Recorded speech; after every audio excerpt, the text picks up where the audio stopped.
It's been an incredibly, I should say, busy news day and a busy day for women survivors. A unanimous jury finds Donald Trump liable for sexually assaulting and defaming journalist E. Jean Carroll, and they have awarded her $5 million in damages, including punitive damages, which means they found that his actions were intentional and malicious. And a superior court in Los Angeles has denied Tony Lance a new trial after his conviction for shooting Megan Thee Stallion. An Eastern District Court in New York, as a part of the Department of Justice Court, has charged Congressman George Santos. He is the freshman congressman from New York. He is expected to surrender to law enforcement tomorrow morning. We don't know the exact charges, but we know he has been caught lying on his resume and has made false statements regarding his campaign finances. Most U.S. adults say the abortion pill, mifepristone, should stay on the market. The survey finds that 66% of U.S. adults say the medication should remain on the market, while 24% say it should be taken off the market. This month, the U.S. Court of Appeals for the Fifth Circuit will consider the case brought by anti-abortion groups against the FDA's regulation of mifepristone, a decision that will almost surely be appealed to the Supreme Court. The gunman who killed 8 people at an outlet mall in suburban Dallas posted photographs of the shopping center 3 weeks before the attack on a social media account where he fantasized about race wars and the collapse of society. The social media post, the last of which went online Saturday shortly before he stormed into the shopping mall, included violent and hateful references and Asian slurs. Former Congresswoman Liz Cheney, who has vowed to do everything she can to keep Donald Trump from returning to the White House, launched a television ad warning viewers that the former president, quote, is a risk America can never take again, end quote. The ad is running on CNN before and during a high-profile town hall scheduled Wednesday night. Trump, now a 2024 candidate, is taking questions from voters in New Hampshire. The Senate Judiciary Committee, in a letter yesterday, asked billionaire Harlan Crow to provide a full accounting of the free travel and other gifts he has made to Supreme Court Justice Clarence Thomas or any other justice, marking an escalation of the powerful committee's efforts to convince the Supreme Court to adopt stricter ethical standards for itself. It is unclear what the chair of the Senate Judiciary Committee, Dick Durbin's next move would be. The Senate Judiciary Committee rarely uses subpoena power, and Durbin has suggested he would not ask Crow to appear in front of his committee, given that the billionaire would likely refuse. A House committee in Texas advanced a measure Monday that would raise the minimum age to buy semi-automatic rifles, in an unexpected shift after 9 people died in a shooting at a Dallas area outlet mall over the weekend. The Select Committee on Community Safety approved the measure on an 8-5 vote, with 2 Republicans backing the Democratic bill. The measure is sponsored by Representative Tracy King, who represents Uvalde, where an 18-year-old gunman killed 19 children and 2 teachers at an elementary school last May. This is Areva Martin in real time, and I'm your host, Areva Martin. This is your one-stop destination for today's trending news, expert analysis, and my unfiltered opinions. This is my second hour, and today we're talking to experts about the civil war in Sudan. Intense clashes between Sudan's military and the country's main parliamentary force have killed hundreds of people and sent thousands fleeing for safety as a burgeoning civil war threatens to destabilize the wider region. We're going to be asking our experts, what role is the United States playing in this civil war, and what is at stake, not only for the U.S., but its allies? Joining me in this hour is Meredith Beal. She's with the Global Envoy African Media Initiative, and Dr. Gerald Horne is here. He's the author and Morris Professor of History and African American Studies at the University of Houston. When we come forward, my experts help us break down what's happening in the Sudan Civil War and the role that the U.S. is playing from President Obama to President Biden. What do American presidents have to say about the Sudan? Stay with us. KBLA Talk 1580. If you're not listening to Tavis Smiley weekday mornings on KBLA Talk 1580, you're missing out. Everybody wants to talk to Tavis. That's one reason, by the way, why I'm so thrilled to have this conversation with you today. The three people I always most hoped would interview me were Phil Donahue, Studs Terkel, and Tavis Smiley. Donahue's retired, Terkel's deceased, so this is a real thrill for me. And the reason why I have such respect for what you do is you have a historically informed conversation of depth and detail. Be sure to tune in to Tavis Smiley weekday mornings, 9 a.m. to 12 noon on your unapologetically progressive radio station, KBLA Talk 1580. KBLA Talk 1580. Is the pen mightier than the sword? They say the pen is mightier than the sword. At KBLA Talk 1580, we not only have a lot to talk about, we have a lot to write about. Politics, relationships, business, empowerment, and culture. The all-star roster at KBLA Talk 1580 has you covered. That's what it's all about. Be sure to follow us on all our socials for our latest book releases, op-eds, essays, and commentaries from our hosts. And, of course, download the KBLA 1580 app as we strive to remain your most trusted, credible, and reliable source for the issues you care about. This is unapologetically progressive. KBLA Talk 1580. What up, baby? Tell me I'm the boy that girl.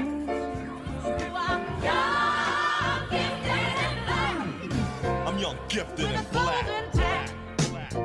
And that's a fact. At KBLA Talk 1580, we do more than just talk. Hey there, I'm Jared Hill, president of the National Association of Black Journalists of Los Angeles, and I just want to say thank you for the benevolent $10,000 donation and scholarships for the next generation of black journalists. And I'm Haywood Galbraith, photojournalist and founder of the Minority Photojournalism Institute. Thanks, KBLA, for your generous $10,000 scholarship gift to help us train the next generation of black photojournalists. Congratulations to all the students who will benefit from the scholarship dollars raised at our Black History Month luncheon, honoring black legends in LA media. When we come forward at KBLA Talk 1580, we're bringing everybody with us. Everybody with us. Everybody with us. Everybody with us.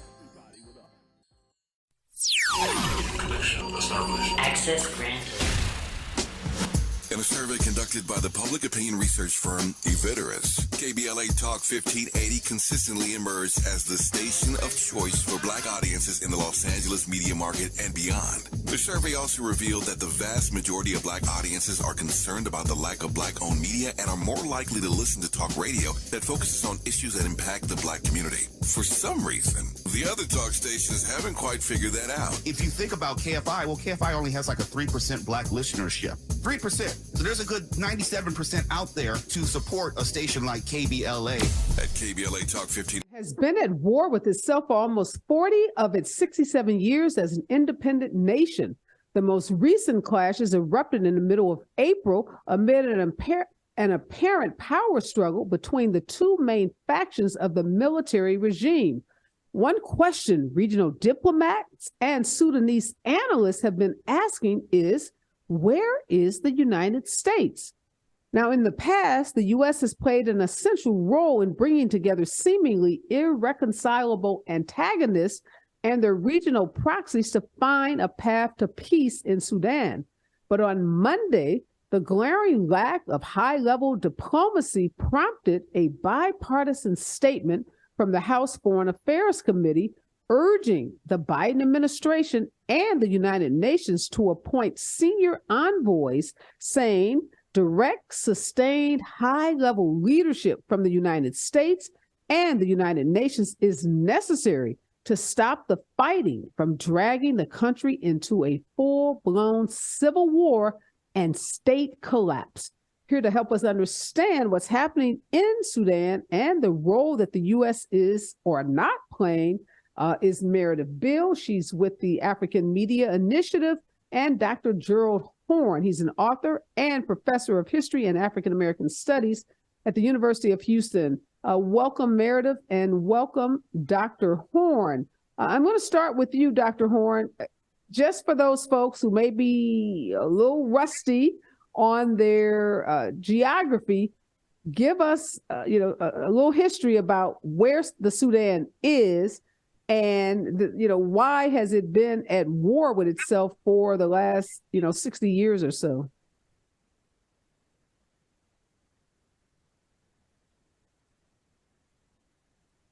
I don't know if we have Dr. Horne. Meredith, maybe while we're working on Dr. Horne's audio, you can jump in and answer that question. Well, thank you. First of all, it's Mr. Beal. Thank you, Eva. Oh, I'm sorry. My apologies, Mr. Beal. But yes, most of us are quite disturbed that Sudan has had repeatedly seemed to be at war with itself. I guess a little context, background in terms of why it's important geopolitically. It used to be the largest country in the world before the succession of South Sudan back in 2011. Now it's the third largest country, but massive resources and a large population and an ancient history. And going back from somewhere, 2,500, maybe 2,700 before the Common Era, it has quite a history and a long culture, which is now in jeopardy in terms of museums and the millennia of cultural heritage in jeopardy because of the hostilities. But in general, after the fall of Kush, the Nubians formed maybe 3 Christian kingdoms somewhere between the 14th and 19th century. In the early 1800s, it was entrenched in the slave trade. Right around 1900, 1899, Egypt and Britain started sharing sovereignty over Sudan. In effect, it was governed as a British possession until the Egyptian Revolution in 1952, which toppled the monarchy, and they demanded the removal of British forces from Sudan and Egypt. And in 1956, Sudan became an independent state. So there's been these power struggles, and say for the last 30 years, when you had between, say, 1989 and 2019, a 30-year military dictatorship led by Omar al-Bashir, who ruled Sudan and committed widespread human rights abuses, which are widely known from the genocide in Darfur, sponsoring global terrorism, and being under indictment by the International Criminal Court. Overall, his regime is estimated to have killed maybe 300 to 400,000 people. Protests erupted in 2018 demanding Bashir's resignation, and that resulted in a coup d'etat April of 2019. So the current players, what's happening now is a power struggle between 2 personalities. The 2 got together back in 2019 to overthrow Bashir, and then one became the leader of the country militarily, and the other is deputy. So we have these 2 factions. Lieutenant Mohammed Ndago, they call him Hermeti. He was head of the paramilitary group called the Rapid Support Forces, formerly the Janjaweed back some years ago. And then on the other side is the Sudanese Army Chief, General Abdel Burhan. And so Burhan was the head of the new military government. So after they overthrew Bashir, the 2 of them were 1 and 2. Burhan was the head of the government, a military government, and it was supposed to be a transition to a civilian government, which is everybody was expecting. And that is really what is at issue. How long that's going to take? One party saying, hey, it should happen within the next 2 years. The other party saying, no, it should take 10 years. In the meantime, the external forces, meaning foreign interests, who have varying agendas, are interacting with both sides, and there are factors in how the outcome is coming as well. So your question of, what is the United States doing? There's, I have a lot of questions of what they're doing. We can look at a timeline of the interaction in the sense of when the U.S. this was 2022, in August of 2022, the U.S. appointed an ambassador to Sudan after a lapse of at least 25 years. So last year, they thought it important to have a political representative in Sudan. And then a month later, the U.S. ambassador warned Sudan against finalizing a Russian naval-based deal, which was in play between the Soviet Union and it started with Bashir, but now continuing with Burhan, I believe. And then in November, a couple months later, Blinken is urging Sudan to consider U.S. support for the rapid formation of a civilian-led transitional government. A month later, the UN tried to broker a deal. So there's been these announcements of ceasefires. None of them have held. I think in December, Blinken threatened a travel ban for Sudanese who endanger the peace framework. A couple months later, Sudan confirms that Russian naval-based deal.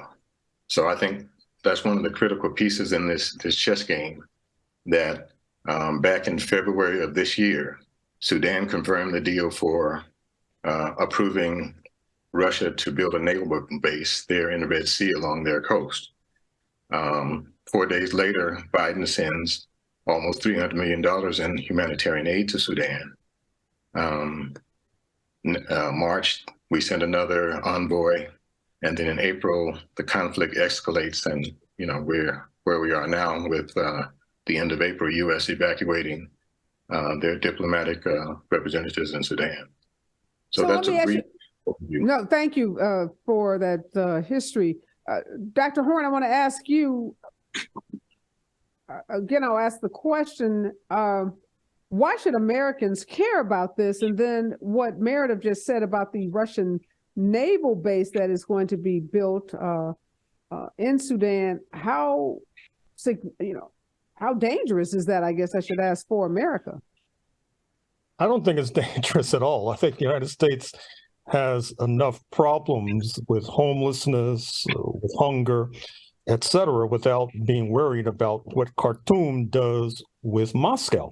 However, I do think the United States, like the international community as a whole, should be concerned, because in some ways, the United States helped to create this problem in the first instance, as has been suggested since Sudan came to independence approximately.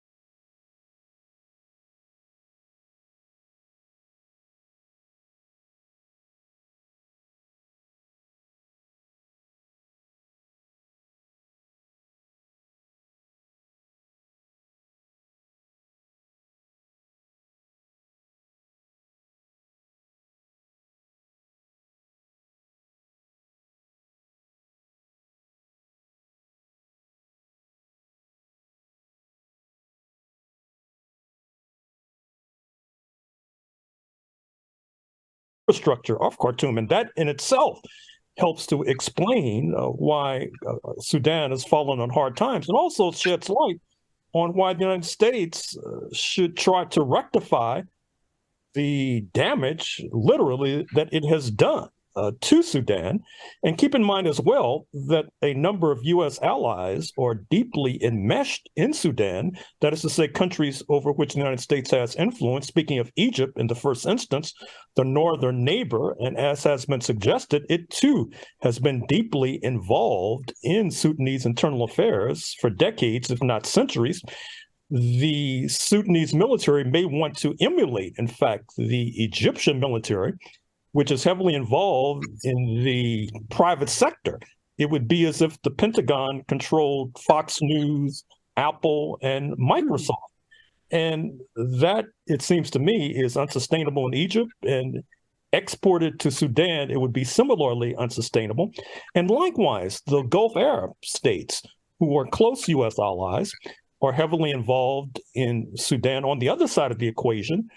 That is to say, backing the so-called rapid support forces now in this death match with the military. It would be the equivalent of the Navy SEALs and the Green Berets in a death match with the U.S. armed forces. However, the Gulf Arabs have been working with the Rapid Support Forces in the exporting of Sudanese youth to Yemen, where they are involved in a losing but deadly conflict.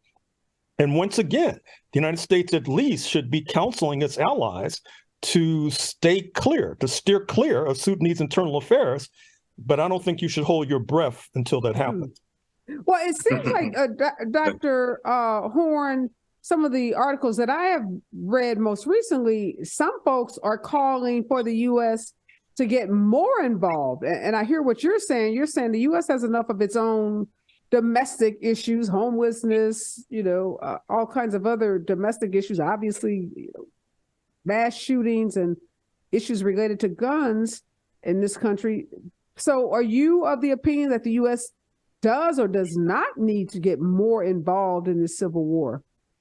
I guess I didn't make myself clear. The point about involvement had to do with being concerned about Russia's relations with Sudan. I think the United States should steer clear of that. Now, with regard to the conflict itself, given the fact, as I've suggested, that the United States helped to create the conditions that led to the conflict, and that U.S. allies are heavily involved in the internal affairs of Sudan, the United States is obligated to be involved. But it's not obligated. Well, let me ask you this. What does that involvement look like? What should it look like, in your opinion? Well, it should be supporting the African Union and Addis Ababa, Ethiopia, in using its good offices to try to settle this conflict. Recall, that's not what the United States did in Libya. That is to say, the African Union was trying to mediate the conflict between the contending forces about a decade or so ago. But instead of heeding the African Union, the United States and NATO decided to bomb the regime out of power. So I think that the United States should use its influence with its allies. It should provide infrastructural support to the African Union. That's the kind of involvement we need. I would agree. Humanitarian support. I very much agree with the soft power approach. And even though United States has been involved in the negotiation, there's still some problems with that, or problems with the perception of that. One is that at one point there was a selection, the U.S. steered discussions by favoring certain civilian political actors and individuals and giving them monopoly of representing the civil movement in Sudan. And so that brought out concerns that the American presence in this initiative is intended to pave the way for a military regime in Sudan that serves only U.S. security interests in the region, but represents a threat to the revolutionary and democratic transition in Sudan. This notion, one of the key things they're arguing about is the security sector reform. And that means that equivalates to how do you get the military out of politics? And so the lack of civilian voices at the table is disturbing, because it almost legitimizes the two power moguls trying to it legitimizes their interest. I mean, it's two kids fighting over the pie, and the populace is suffering.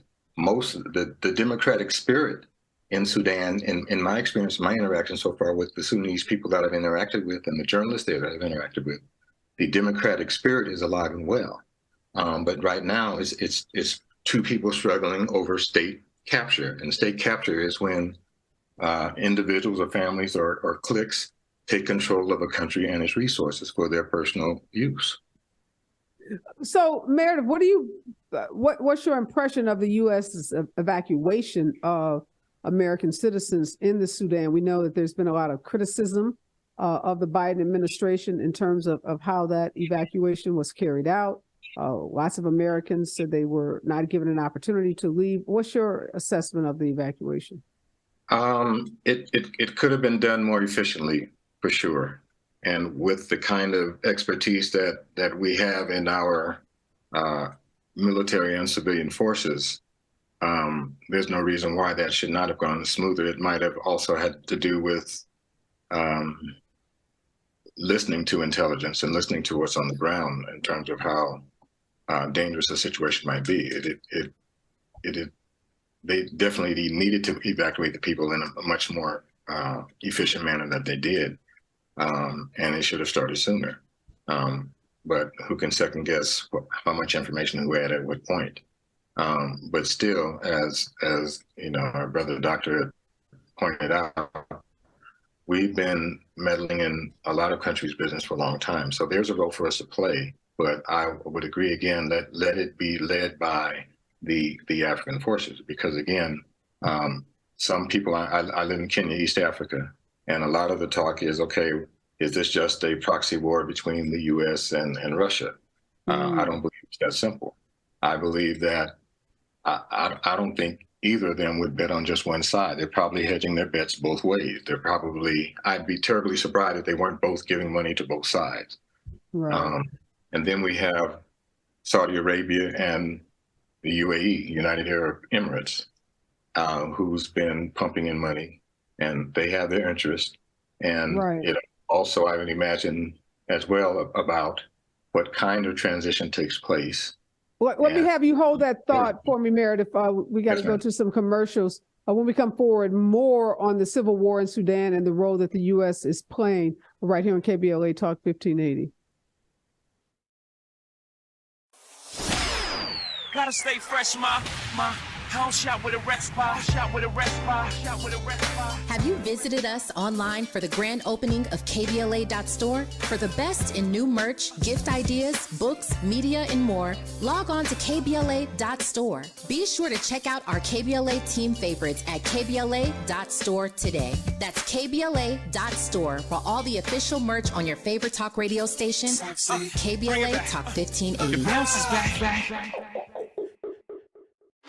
Here comes the brand new flavor in your head. Race, social justice, sports, politics, art, music, culture. We do it all on the D.L. Hughley Afternoon Show. If you're not tuning in, then you are definitely missing out. It's the D.L. Hughley Afternoon Show, weekdays from 2 to 4 only on unapologetically progressive KBLA Talk 1580. Like a brand new flavor in your head. This is a rather bold pronouncement, but we think we can back it up.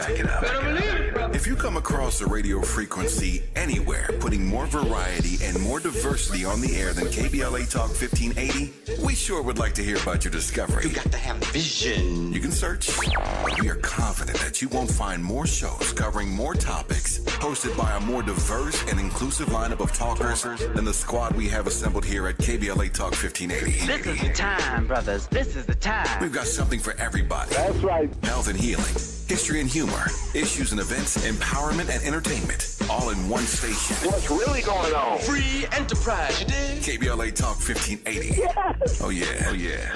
We got a lot to talk about. King Kong ain't got on me. If you're not listening to Tavis Smiley weekday mornings on KBLA Talk 1580, you're missing out. Everybody wants to talk to Tavis. That's one reason, by the way, why I'm so thrilled to have this conversation with you today. The three people I always most hoped would interview me were Phil Donahue, Studs Terkel, and Tavis Smiley. Donahue's retired, Terkel's deceased, so this is a real thrill for me. And the reason why I have such respect for what you do is you have a historically informed conversation of depth and detail. Be sure to tune in to Tavis Smiley weekday mornings, 9 a.m. to 12 noon on your unapologetically progressive radio station, KBLA Talk 1580. KBLA Talk 1580. Is the pen mightier than the sword? They say the pen is mightier than the sword.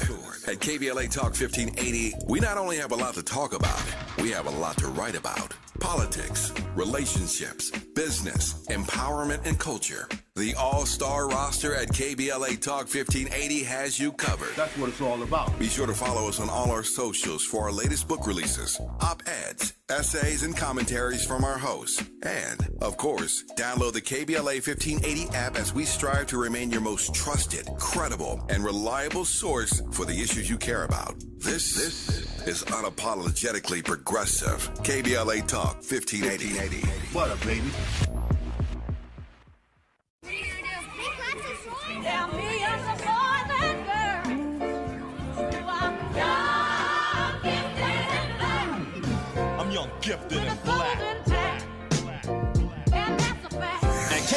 Talk 1580, we do more than just talk. Hey there, I'm Jared Hill, president of the National Association of Black Journalists of Los Angeles, and I just want to say thank you for the benevolent $10,000 donation and scholarships for the next generation of black journalists. And I'm Haywood Galbraith, photojournalist and founder of the Minority Photojournalism Institute. Thanks, KBLA, for your generous $10,000 scholarship gift to help us train the next generation of black photojournalists. Congratulations to all the students who will benefit from the scholarship dollars raised at our Black History Month luncheon, honoring black legends in LA media. When we come forward at KBLA Talk 1580, we're bringing everybody with us. Everybody with us. Everybody with us. Everybody with us. Access granted. In a survey conducted by the public opinion research firm Eviderus, KBLA Talk 1580 consistently emerged as the station of choice for black audiences in the Los Angeles media market and beyond. The survey also revealed that the vast majority of black audiences are concerned about the lack of black-owned media and are more likely to listen to talk radio that focuses on issues that impact the black community. For some reason, the other talk stations haven't quite figured that out. If you think about KFI, well, KFI only has like a 3% black listenership. 3%. So there's a good 97% out there to support a station like KBLA. At KBLA Talk 1580, we've got your black. Your black. Your black.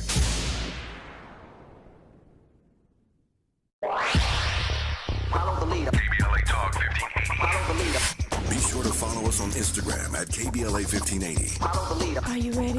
The station leading the way with exclusive interviews, Follow the leader. stimulating conversation, and intellectual discourse that empowers, enlightens, and informs. Follow the leader. Follow the leader at KBLA 1580. We've got a lot to talk about. Keep following the leader. Follow the leader. Follow the leader. Follow the leader. Follow the leader. Follow the leader. Gotta stay fresh, my house shot with a rest bar, shot with a rest bar, shot with a rest bar. Have you visited us online for the grand opening of KBLA.store? For the best in new merch, gift ideas, books, media, and more, log on to KBLA.store. Be sure to check out our KBLA team favorites at KBLA.store today. That's KBLA.store for all the official merch on your favorite talk radio station. KBLA. All right, we are talking about the civil war in the Sudan and what role the U.S. is playing. I'm joined by Dr. Horne and Meredith Baxter. So, Dr. Horne, we know that the fighting between the Sudanese armed forces and Meredith Beal. Meredith, I keep calling you the wrong. I'm so sorry, Meredith. But Dr. Horne, I want to ask you this. We know that the fighting between the Sudanese armed forces and the RSF began around April 15th. Both sides have, as Meredith has said, had agreed to ceasefires, but they have failed. We now know that over 500 people have been killed as a result of the fighting. What do you think it's going to take to bring the two sides to some kind of compromise, and what is the likely outcome going to be? Well, that's a very difficult question to answer. Unfortunately, my crystal ball is rather dusty. But I would say that with regard to the international community, there's one factor that we have not considered as of yet, and that's the International Criminal Court. As has been noted, the previous leader, Mr. al-Bashir, had been detained because he was supposed to be shipped off to The Hague to stand trial. Part of the problem with the International Criminal Court is, I'm sure you and your audience recognize, is that they disproportionately focus upon African leaders and African transgressors. And so if I'm in the Rapid Support Force or if I'm in the Sudanese military, I probably suspect that if I'm on the losing side, I'll be shipped off to The Hague. That is a material factor in terms of that conflict. And so in order for us to talk reasonably about a settlement of this conflict, we'd have to also talk about some sort of serious reform of the ICC. And ask why it has this proclivity of focusing so disproportionately and so heavily upon Africa. No, absolutely. And in the process, I want you to weigh in. It's defined itself. Hold on a second, Meredith. I do want to, I know Dr. Horne said his crystal ball is dusty and he can't make this kind of prediction, but I do want to ask you, both are experts in this, what's happening in the Sudan. So what's your estimate or best guess, speculation can be as well, about what is likely to bring these two sides to the table and what's going to be the likely outcome? I can address it, but I still want to follow up on his point about the ICC because it's important in that, Bashir is now on the loose again because of the conflict. And yes, it's true that there's been some disrespect, I guess, of the ICC by African leaders. For example, when Mugabe died, Bashir, while under indictment, went to the funeral. He should have been turned over by the Zimbabwe government to the ICC, but they didn't. And if just to give some perspective of the level of crimes against humanity that the Bashir regime has been involved with, back in 1997, then President Bashir outlawed music because of his extreme interpretation of Islam. So that meant the professional musicians could no longer make a living with their craft, and also an assault on the cultural continuity of the nation and disrespect of its cultural history. At the time, Senator Diane Watson, who was a California state senator at the time, blasted the Bashir regime for that. But worse, Bashir had a paramilitary group called the Janjaweed, which is now a lot of the rapid response forces are made of. But they had a campaign to breed the black out of the population. And by that, I meant that testimony in front of the criminal court, and I think George Bush had the woman who witnessed it all, which is a Dr. Halima Bashir, no relation to that Bashir, but witnessed these troops of men going to primary schools and middle schools, raping the dark-skinned girls so that they would have half-caste children, and over time, breed the black out of the population. That is one of the crimes against humanity that that regime is being charged with. So it's not very light things. I'll drop a link into your chats if they want to see more program about a documentary about those situations. In terms of where we're moving forward now, I don't see it moving quickly because it still boils down to the population doesn't want either of these guys. So neither the general or the deputy, the population doesn't want either of them. So I think it's going to be a drawn out situation because until some other popular personality that has the heart of the people comes about, the international community can do as much as they can in terms of trying to mitigate the humanitarian disaster, but ultimately the people have to make their own decisions. And with as tempered international or foreign presence as possible. But I don't see it resolving quickly myself, unfortunately. Even one of the problems with the current negotiations, some of the complaints that I've heard from Sudanese journalists about the U.S. participation was that what they're accusing is that the U.S. is more concerned with having full ownership of the process rather than its actual success. And they say it's a typical attitude of the U.S. Assistant Secretary of State for African Affairs, who is running the show in Judah right now. And they're saying these doubts are heightened by the fact that the same individuals who pushed for these demands in the previous process from the State Department and the Department of Defense are the same people who are pressing for this process now. So there's a lack of trust from some on both sides in both factions of the American agenda. And I think that's why it's even more important that the U.S. Take the lead of the African Union and, put their resources there and more of their strategy around what can the agencies and arms and levers of African political power be used to come into this. I don't think sanctions are going to help. These same individuals, just like in other countries, the top seems to be immune to the sanctions and doesn't care if it hurts the population. So. Well, thank you. We are running out of time. I want to thank you, Meredith Beal African Media Initiative for your input today. And thank you, Dr. Gerald Horne. He's a professor of history and African American studies at the University of Houston. Thanks to both of you for enlightening us on what's happening. We will obviously continue to follow what's happening in the Sudan, obviously a very important country. And the humanitarian efforts, as you said, at this point are critically important. Again, thanks to both of you. When we come forward, more of today's trending news, particularly what's going on with the recent jury verdict in the case of E. Jean Carroll versus Donald J. Trump, right here on KBLA Talk 1580. This is a rather bold pronouncement, but we think we can back it up. If you come across a radio frequency anywhere putting more variety and more diversity on the air than KBLA Talk 1580, we sure would like to hear about your discovery. You got to have vision. You can search. We are confident that you won't find more shows covering more topics, hosted by a more diverse and inclusive lineup of talkers than the squad we have assembled here at KBLA Talk 1580. This is the time, brothers. This is the time.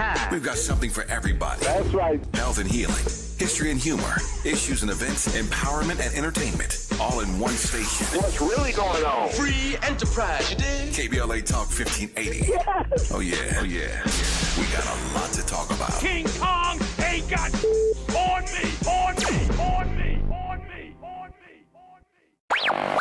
If you're not listening to Tavis Smiley weekday mornings on KBLA Talk 1580, you're missing out. Everybody wants to talk to Tavis. That's one reason, by the way, why I'm so thrilled to have this conversation with you today. The three people I always most hoped would interview me were Phil Donahue, Studs Terkel, and Tavis Smiley. Donahue's retired, Terkel's deceased, so this is a real thrill for me. And the reason why I have such respect for what you do is you have a historically informed conversation of depth and detail. Be sure to tune in to Tavis Smiley weekday mornings, 9 a.m. to 12 noon on your unapologetically progressive radio station, KBLA Talk 1580. KBLA Talk 1580. Is the pen mightier than the sword? They say the pen is mightier than the sword. At KBLA Talk 1580, we not only have a lot to talk about, we have a lot to write about. Politics, relationships, business, empowerment, and culture. The all-star roster at KBLA Talk 1580 has you covered. That's what it's all about. Be sure to follow us on all our socials for our latest book releases, op-eds, essays, and commentaries from our hosts. And, of course, download the KBLA 1580 app as we strive to remain your most trusted, credible, and reliable source for the issues you care about. This is unapologetically progressive. KBLA Talk 1580.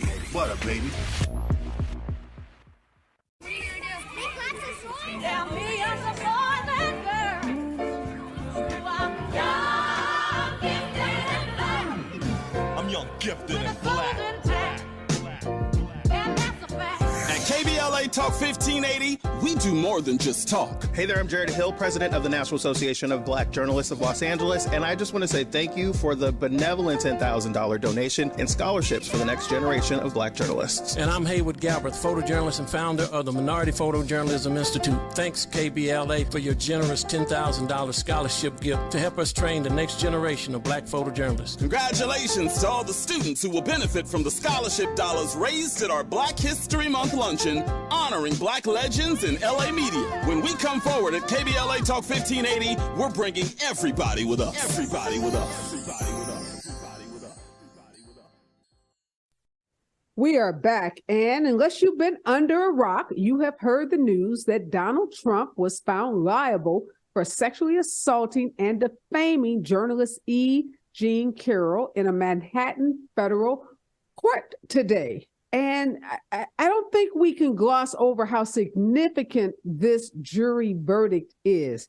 This is the first time in U.S. history that a former United States president has been accused of sexual assault in a case that went to trial and was concluded with a jury verdict against the former president. Many people like to talk about Bill Clinton and the allegations against him by Monica Lewinsky. We never saw Bill Clinton go through a civil jury trial for sexual assault, despite the allegations made against him by Monica Lewinsky decades ago. This is historic. This is monumental. And this is something that I think is going to change the game, hopefully, for other victims of sexual assault.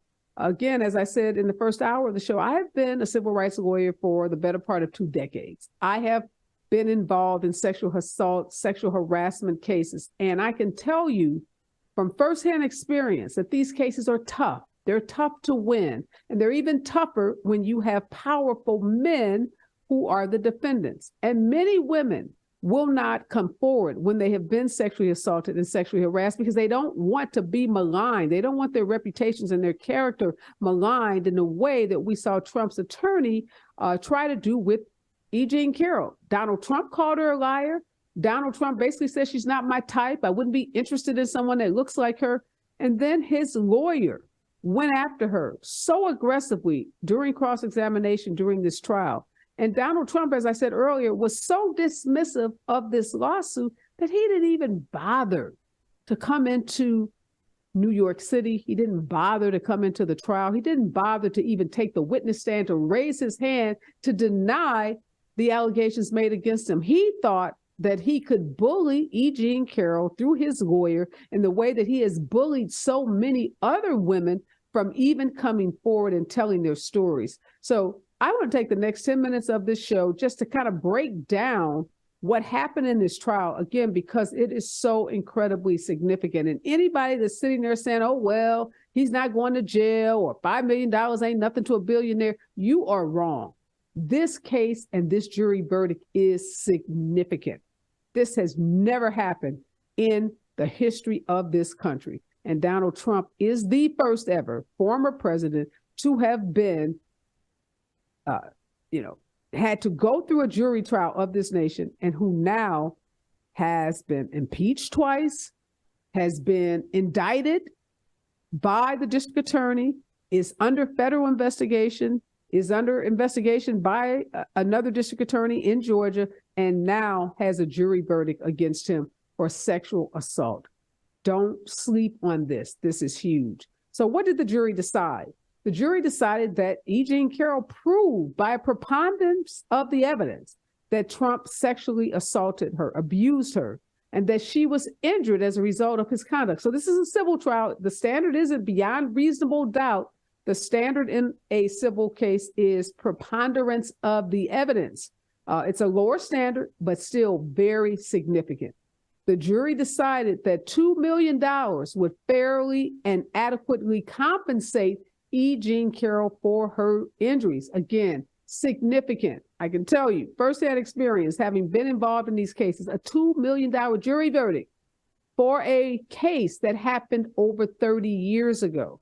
We're not talking about physical injuries. No bones were broken. Nobody's been hospitalized. In cases, civil cases, when you get a $2 million jury verdict and you don't have physical injuries or you don't have medical bills or other kinds of direct evidence of damages that you have incurred, is significant.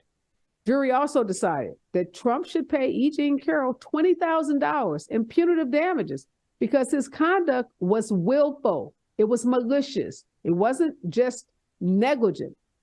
It wasn't negligence. It was intentional conduct. It was done with a conscious disregard of E. Jean Carroll.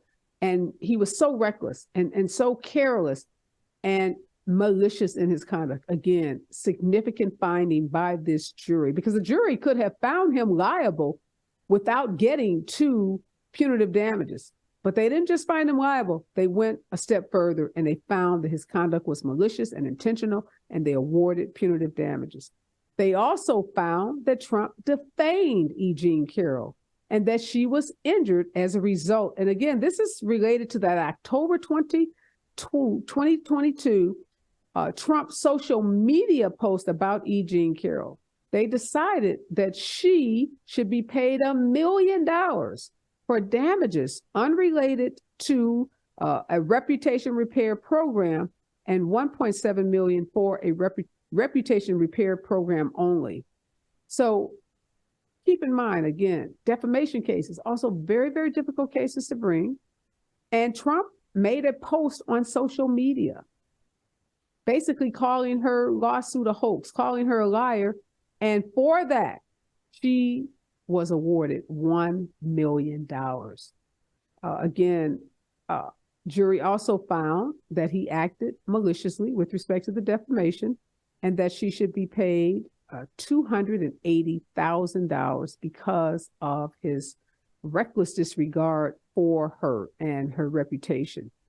Again, very, very, very significant amounts of money and significant findings by this jury as it relates to Donald Trump and this trial. You know, the question came up in the first hour, right? What difference will it make? Who's going to matter? That the base that supports Donald Trump, that they're going to be with him no matter what. And others are saying, well, he didn't get, he wasn't found liable for the rape charge. And I said this in the first hour, and I want to repeat it. The rape charge, you're correct. That is correct. He wasn't found liable for rape. So we can't call him a rapist. And that's because the statute for rape in New York requires there to be a finding of penal penetration. Now, the fact that he wasn't found liable for rape doesn't mean that he didn't rape her. When you look at the evidence that was presented in the trial, I think a tactical decision was made by E. Jean Carroll's lawyer. Very few questions were asked. Very little evidence was put forth in the trial on the rape charge that would have allowed the plaintiff, E. Jean Carroll in this case, to establish the elements required for rape under that New York rape statute. And then you didn't see a lot of cross-examination by Trump's defense attorney on, again, the elements that are required for a rape charge. So again, 79-year-old woman, not accustomed to talking about these very sensitive, very private issues. She did come forward and tell her story, but for her, maybe that was a line. Maybe she told her lawyer, you know what, I'll be satisfied if he's found liable for the sexual assault charge, and we'll just give up on the rape. I'm not sure. I wasn't there. I don't know, but I don't think it's fair to say she, quote unquote, lost on rape. I mean, technically she did because there wasn't a finding of liability on rape, but there also wasn't very much evidence put forth by her on the rape allegation. So not surprising in terms of how the jurors responded. But again, putting this in context, Harvey Weinstein, Bill Cosby, these were powerful men who had similar, cases filed against them, allegations made against them, and cases were won against them. And again, this is not the way business was conducted even 10 years ago in this country. 10 years ago, if you were a woman and you were sexually assaulted by a powerful man, you just kept your mouth closed. You didn't talk about it. You didn't tell anyone about it. And you wouldn't dare think of filing a lawsuit and going into a courtroom and publicly sharing the details of what happened. And God forbid, like in E. Jean Carroll's case, you didn't scream. You didn't, be the perfect victim, as Trump's attorney basically tried to tear down E. Jean Carroll and attack her because she didn't do what he thought was the check the box ways that women respond when they are attacked.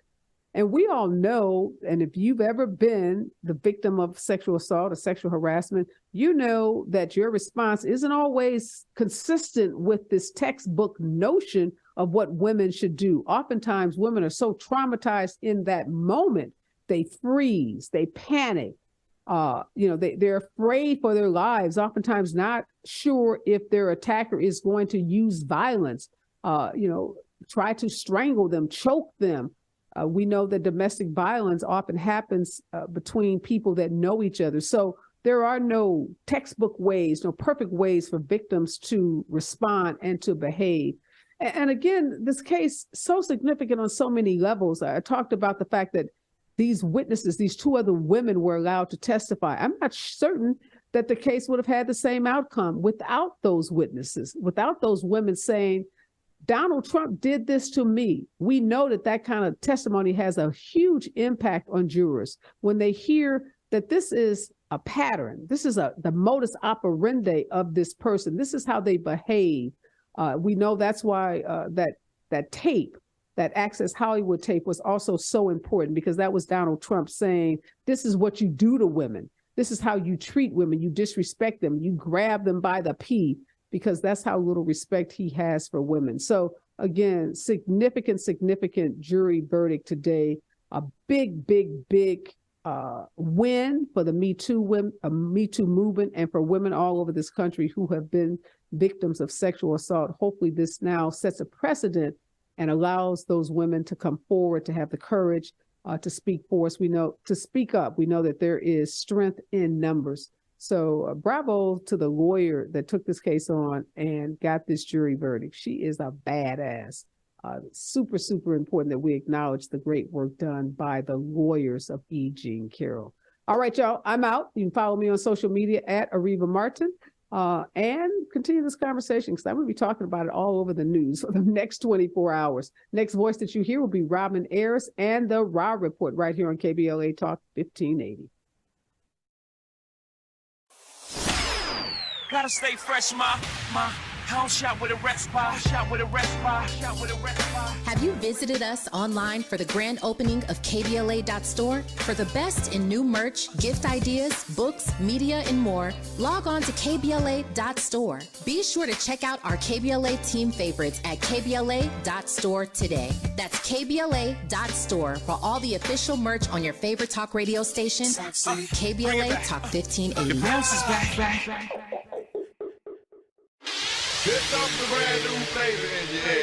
Race, social justice, sports, politics, art, music, culture. We do it all on the D.L. Hughley Afternoon Show. If you're not tuning in, then you are definitely missing out. It's the D.L. Hughley Afternoon Show, weekdays from 2 to 4 only on unapologetically progressive KBLA Talk 1580.